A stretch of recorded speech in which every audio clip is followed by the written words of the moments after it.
Dev Sani here for Queensberry Promotions, and I'm joined by the gent, Micky Burke Jr. How you doing? How's it going, mate? You alright?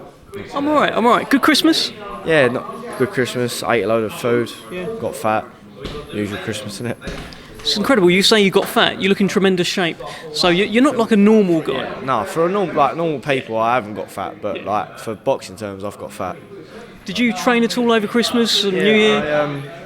I didn't train. Like obviously, I didn't train over Christmas. I had a few days off. But then after Boxing Day, I was running back in the gym, doing normal bits. Got to ask you, there's going to be a lot of people going to the gym in January. There's going to be a lot of New Year, new me types. What's the advice that you'd give someone like maybe me, who is saying New Year, new me, who wants to get maximum gains with minimal effort? What advice would you give? Just don't eat anything. Just don't eat, and then just drink loads of protein shakes, and then you might do all right. But I've definitely put on some weight. I can feel it though. I feel it. I was looking at my mirror, my face in the mirror, and just ran. I was going, I've got to lose some weight bad, honestly. Let's take it back. The fight before Christmas, 21st of December. It was fight number 3 for you. How do you look back on it? Like, I thought I'd done all right. Like, obviously I won, so I got a bit frustrated where, like, I think I hurt him a few times and he just kept, like, holding me. And I was like, in the end, I was just pushing him off me. And I was going, ref, you're going to do something about this? And he just went, nah, crack on with it. But, it's just a learning curve, isn't it? At least I got the win, so that's a good thing. Do you feel that you are learning with each fight? Yeah, I feel like I do most of my learning in the gym, to be fair. Like, obviously I spar Garten, I spar with the boys, so we all learn off each other. But like to be fair, I do 4 rounds in the I do how many rounds in the gym sparring, so you don't really do a lot in the at fight night. I don't really get nervous fight night either, to be fair. Do you feel when you are fighting, you are implementing stuff that you've learnt in the gym? Yeah, like you do probably about 8 weeks in the gym, training every day, running, you learning all things. When you get to fight night, it's just putting everything together. So it's nothing really hard about it. You just go in there, you just have a more intense spar. That's how I think of it. What sort of feedback have you had on your career so far from Al, who's obviously training you, who's been by your side for all of the fights? Yeah. What feedback have you had? Al said it was probably one of my best performances. Obviously, I don't think it was mine because I was getting the ump. But he said out of everything you've done, even when I was here from a kid, so everything I've done, that was probably my best performance. The only thing he said not to do was showboat a little bit. Don't showboat, but it's a business at the end of the day, innit? You got to put a bit of a show on. So, were you showboating because you got the ump? Yeah, I was getting the ump bad. So I thought he's not gonna throw against me. He's not gonna do anything else. I thought I'll just half mung him off a little bit, just put my hands down and see what he does. But he didn't do anything. So I thought I got it at him. I think you're going to find that against these journeyman types as you start out your career. Yeah. I think I've got a couple. I reckon I'll do another couple of 6 rounders or something, and then hopefully I'll get proper fights. And that's when you see the best of me, I think, because someone's going to throw at me, and they're a bit. All these journeymen, they're awkward. Do you know what I mean? They're just there to survive. When I get someone who's gonna throw back at me, I'll improve. I reckon you'll see the best of me.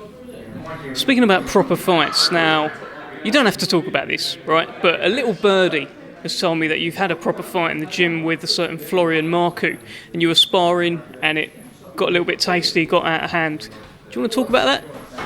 No, yeah. Basically, what it was is we was in the gym, right, and we were sparring.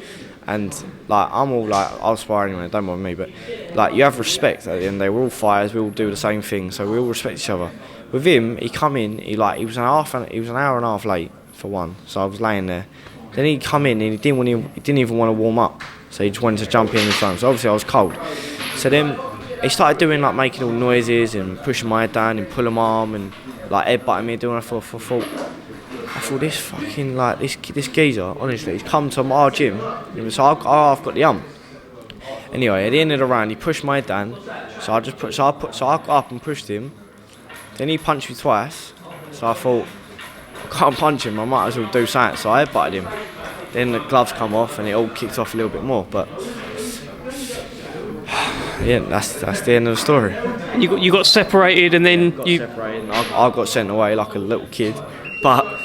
It's the end of the day. It's boxing at the end of the day. Do you know what I mean? Things are going to get escalated, but it don't bother me. I mean, yeah, these things happen. Yeah. What I haven't heard with stories like this is that someone was making noises. So can you just explain the noises that he were making? He was just going like giving it all like the woo and all that. I was like, he's missing a shot. He'd throw a shot, he'd miss, and then go woo. I was thinking, what is this geezer? Like, he must be mental. He ain't right in the head, honestly. He can't be. Well, he's boxing at welterweight. You're boxing at welterweight. Different stages of your career. I think he's a little bit ahead of you at the moment. Do you think your paths will ever cross? To be honest, that has no effect to me. It don't worry. I want better fights anyway. I want better fights now. So if he wants to fight, then we can fight. Don't bother me. Just the money's right, everything's right. I'll fight him. I'll fight anyone for the right money. So. What do you think of him as a fighter then? Presumably you've watched him box a few times? I've watched him box a few times, but he does things awkward, but it's not in a good way. It's like, he does things like, he goes square, but he just does it like, I sparred him for like 2 rounds, it was after a bit of a shock, but at the end of the second, I was doing alright, I figured him out. He's just awkward for a couple of rounds. Give me 8 rounds or something like that, I'd beat him easy. I'd probably stop him at the end. Could be a big fight down the line, huh? Yeah, sure, yeah. No, there's a few names I'll end up, like Ali Ben, I'll probably have him and all. Florian, one of them, I'll have him. Anyone really, I don't bother me. What do you think of Harley Ben? He's just terrible, honestly. Like, he's just like, I watched his last fight, and I boxed the same fella. And what I done to him and what he done, like they had a 50-50 fight. I'd ruin that geezer. So what would I do? I'd ruin Ali Ben and all. So yeah. 2020. Any New Year's resolutions? No, I do like New Year, New Me. I do it every year. I go for a run on New Year's Day. I go new me, new this, but no, same old. Still in the gym, still grinding, doing the same old stuff. So yeah, boring life really, boxing, innit? Get up. I don't know. I don't. Get up, do the same thing. Do like all you got. Anything different is some people like you fight different. That's about it. So. Well, where do you want to be at the end of the year? Probably, I reckon doing 8 rounders. If I get 8 rounders at the end of the year, I'll be happy. And then I'll start the new year, 8s, 10s, probably titles next year. Then just keep moving on, keep progressing. So yeah. All right. Well, good luck. Yeah. Cheers, mate. Thank you.